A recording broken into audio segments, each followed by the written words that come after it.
Do you know what really got me hooked on real food and that whole common sense thing I was talking about in my first video of this series, Real Food 101?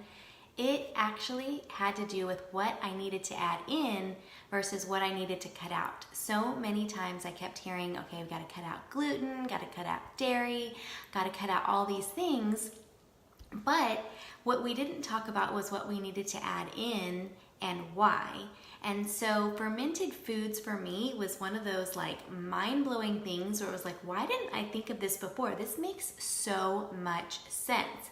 But you're probably wondering, like, what are fermented foods? I am Lindsay Gramont, the homemade mommy, and I am going back to basics with a Real Food 101 series here on this page. Also on my YouTube channel, you can catch a playlist with all of the videos called Real Food 101 over at youtube.com/hmademommy. And you can check out all of my cooking expeditions over on my Instagram and all my Insta stories at hmademommy.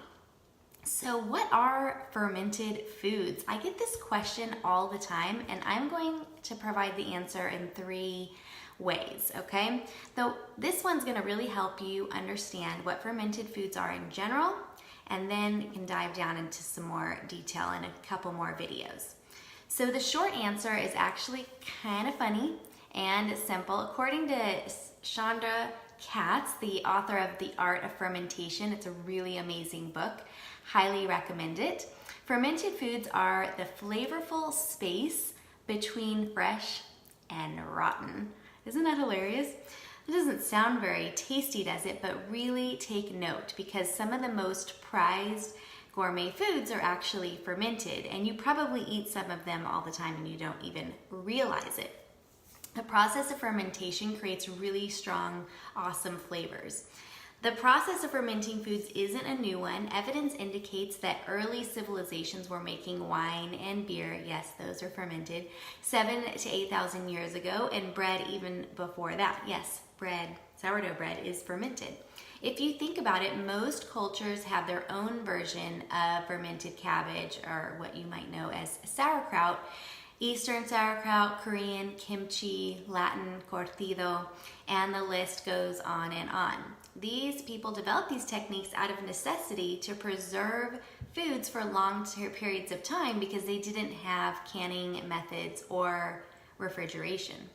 So that's how we evolved. This process is actually called lacto-fermentation, and according to the Nourishing Traditions cookbook, which I love, if you don't have it, gotta get it. The lactic acid is a natural preservative that inhibits putrefying bacteria.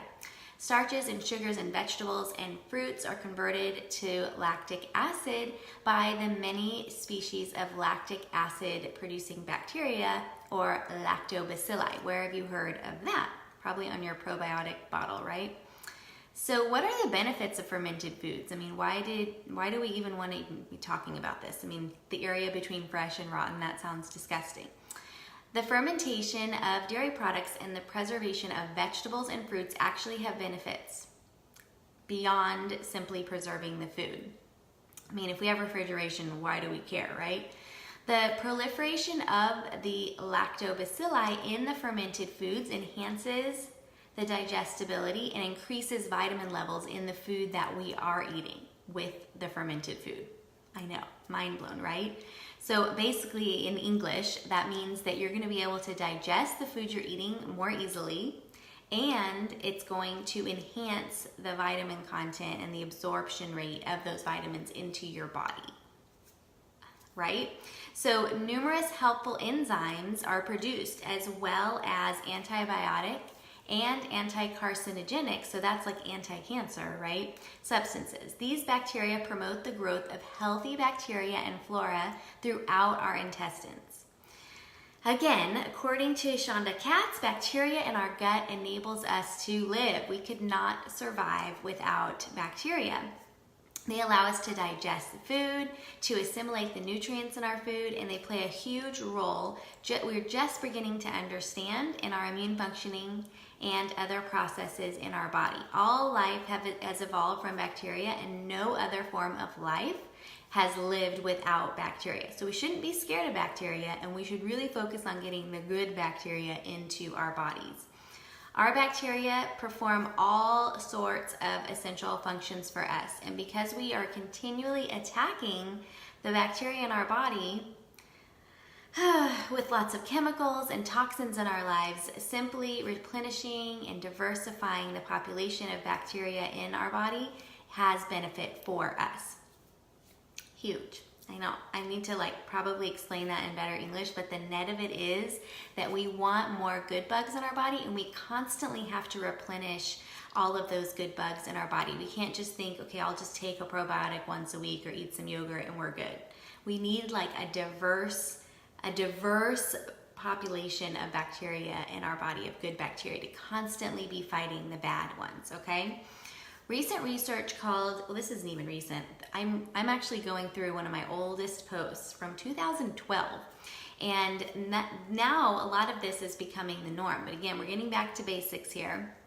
Have you ever heard of what's called the microbiome? There's a project called the Human Microbiome Project that is being done at the same scale as the Human Genome Project. So if you are in any way near my age, you remember how cool it was when they were mapping the human genome. Can you imagine trying to also map the human microbiome when there are thousands of strains of bacteria, more than our cells living in our bodies? The study has discovered that more strains than they had ever imagined, as many as 1,000 bacterial strains on each person, and each person's collection of microbes was different than the next. So mine is different than yours, is different than your neighbors, and so on, okay? To the scientists' surprise, they also found genetic signatures of disease-causing bacteria lurking in everyone's microbiome. But instead of making people ill or even infectious, these disease-causing microbes simply lived peacefully among their neighbors. The work also helped to establish criteria for a healthy microbiome, which can help in studies of how antibiotics really mess up our microbiome and how long it takes our microbiome to recover from taking those antibiotics. So what are fermented foods' impacts and effects on our microbiome? Eating fermented foods keeps our bodies and our immune systems fine-tuned and healthy. So that's why we need to eat them. It tells us that our body needs different types of bacteria to keep our bodies healthy. You probably have already heard about the benefits of probiotics, and that's in a pill form, While there is some benefit to eating those types of, taking those pills, they only cover a small slice of the types of health promoting bacteria that we can put in our body. They are not the very types of bacteria that you can produce during the process of lactofermentation. So, scientists have even started naming the very types of probiotic bacteria after the food they exclusively exist in. This is so cool. Take, for example, kimchi, which is a type of sauerkraut from Korea. Scientists have named the bacteria found in kimchi Lactobacillus kimchi. I think that is so cool. So what are the dangers of not eating fermented foods? Without the enzymes and bacteria, we're basically eating dead food. And this is so sad because that's how most people eat. Making fermented foods is a craft and results can be inconsistent. So this doesn't really jive well with the whole industrial food, going to the grocery store and buying it, on the massive scale model that we live in, because everybody wants that to be uniform. We have had many decades where this craft has been lost and people are taking antibiotics all the time and messing up their intestinal gut flora. I personally struggled for many years with this problem, with total digestion issues, and doctors called it IBS, or irritable bowel syndrome. It's just one of those syndromes that doctors name a syndrome because they have no idea why you have the symptoms you have, and there's really no drugs to help you. So I also had asthma and recurrent sinus infections. All of that had to do with a messed up microbiome, pretty much in a nutshell. So fermented foods now have done for my body over the past, I guess it's now been 8 years, 7 or 8 years. Since I've added in, again, that's how I started my video, you gotta add things in, not just take things out. Since I added fermented foods into my diet, I have seen such a tremendous difference in my health. Allergies and asthma, post-nasal drip, all that drippy stuff starts to disappear. It means that the yeast is getting cleared up in your sinuses, in your lungs, and when you're really flooding your body with good bacteria, then you are much more able to digest your food better and to deal with the over antibiotic use that you've had over the years. So it really balances out your microbiome, which is huge. So what does it taste like? That's what you're probably wondering. Here is some sauerkraut that I made. You can see lots of recipes and posts on my blog for various fermented foods, but this has got to be the easiest one. And if you think this is only for rich people or the wealthy, you are wrong. And you do not have to buy this at the store. You can buy a head of cabbage and some salt and a jar, and you're good to go. It's like pennies on the dollar, okay? Nothing, costs nothing to make sauerkraut except some elbow grease. So on the science side, I see another benefit to you and to your children to making your own fermented foods at home. So if you think about it, there are certain number, 5 flavor profiles. So we know about salty and sweet, right? And we know about bitter, right? And maybe spicy or something like that. But sour is what fermented foods taste like. And sour is kind of a food. When was the last time you had a sour food? Like maybe when you ate Sour Patch Kids, which is really just salty and sweet. But sour, like lemons might come to mind, or sour candy. We don't eat that many sour foods anymore, and so we've kind of forgotten what that tastes like. The sour taste is described in this book, The Flavor Bible, which I love. Is described as second only to salt in savory food, and sugar is in sweet food, and it's important as a flavor enhancer. Sour notes, whether a squeeze of a lemon or a drizzle of vinegar, adds sparkle and brightness to a dish.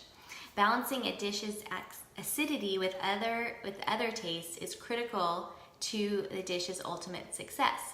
So I loved teaching my daughter and now my son about sour taste because it broadens their palate. And this is really good for kids who might, not want to try lots of different kinds of foods.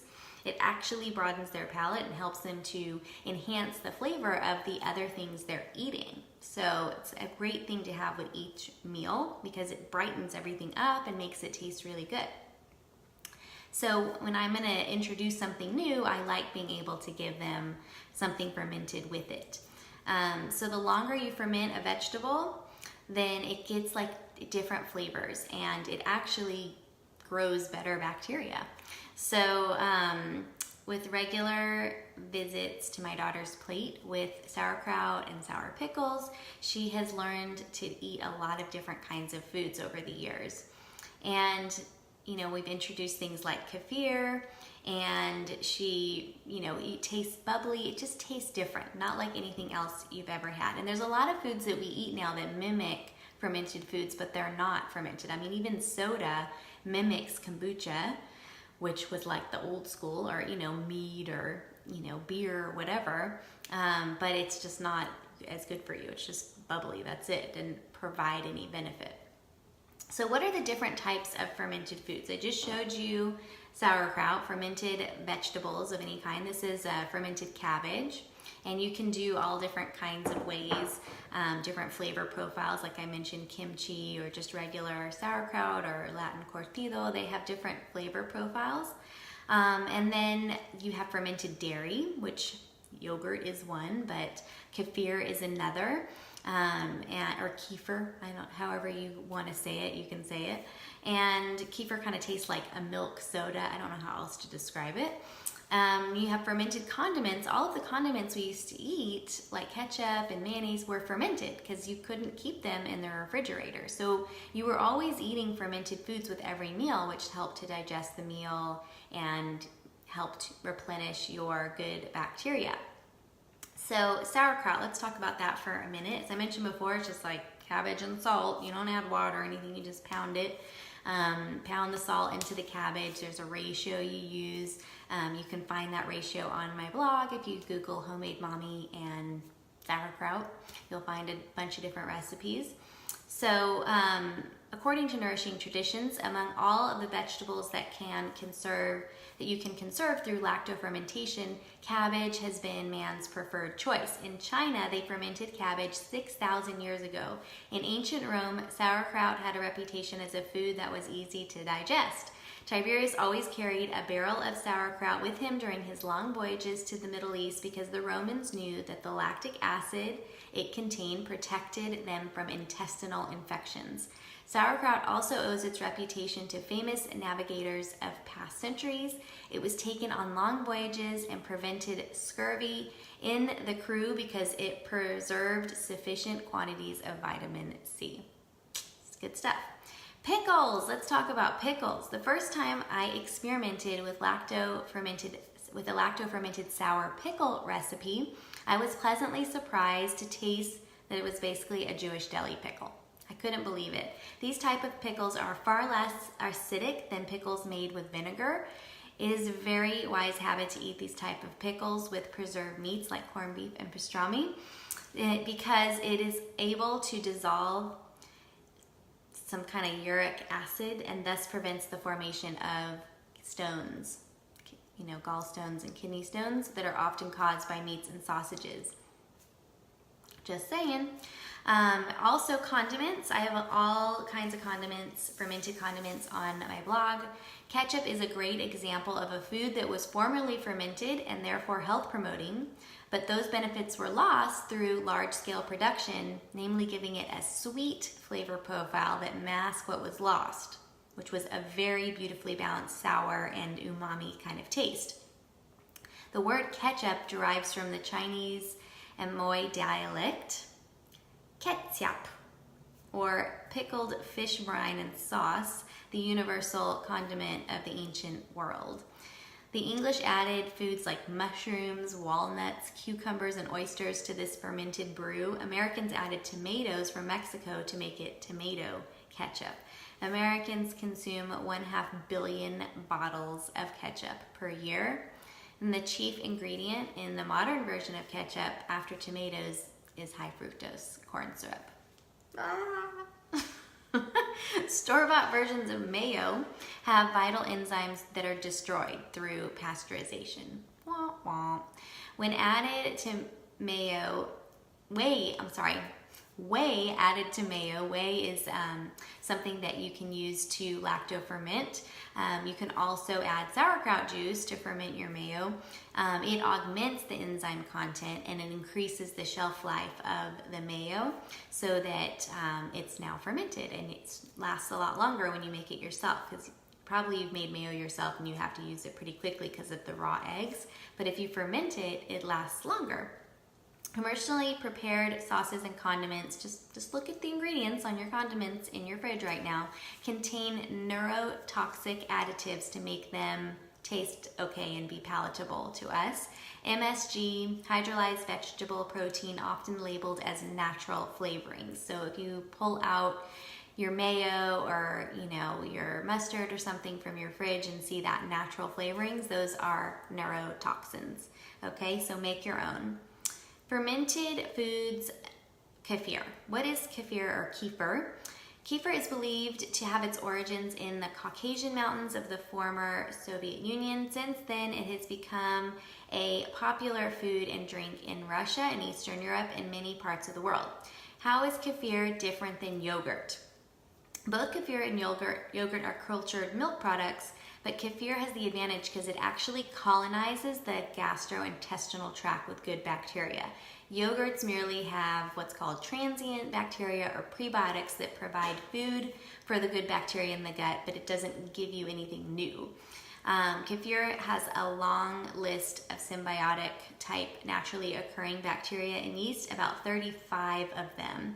A great advantage over the laboratory grown bacteria for yogurt, which has only 1 strain to about 5 strains of bacteria. And store-bought kefir only has about 10 strains. You really should make it at home if you want all of those beneficial strains. Several beneficial bacteria and yeast found in kefir that flush out destructive pathogenic yeasts in our body that is not present in yogurt. So they are totally different. I have a post about kefir on my blog as well. Thankfully now, as even compared to 6 or 7 years ago, you can buy a lot more of these fermented foods from small producers just at the grocery store. You pay a lot for it though, so I tend to think you should learn to make sauerkraut yourself and some of these things yourself, but these days you can get a lot better products out there than when I first started my blog, so it's actually much easier for you if you're a very busy mom or whatever, but you're definitely going to be paying for it. There are some small producers at farmers markets and things that sell some really amazing sauerkrauts that have such awesome things in them, like beets and carrots and apple and just so many wonderful flavors that it's worth trying and getting all of the different strains of bacteria through that. It's amazing. So homemade mayo, homemade ketchup, who's gonna try it? The key is, and the really simple net of this entire video, is that you should eat fermented foods a little bit with every meal, and teach your children to love that sour taste. I have another post on my blog with 20 kid-friendly fermented foods that your kids will love, that you can introduce to your kids in a way that will help them to develop this taste for sour foods, and you as well. Maybe you're just a big kid and you have no idea what your mouth is about to experience, and your health is going to increase from it. Have a wonderful day. I want to just stress again that all of these videos from this series are going to be on YouTube under a Real Food 101 playlist. So you can check them all out over there at youtube.com/hmademommy. And you can also check out my Instagram to see my Insta stories from my daily life at hmademommy. Bye-bye.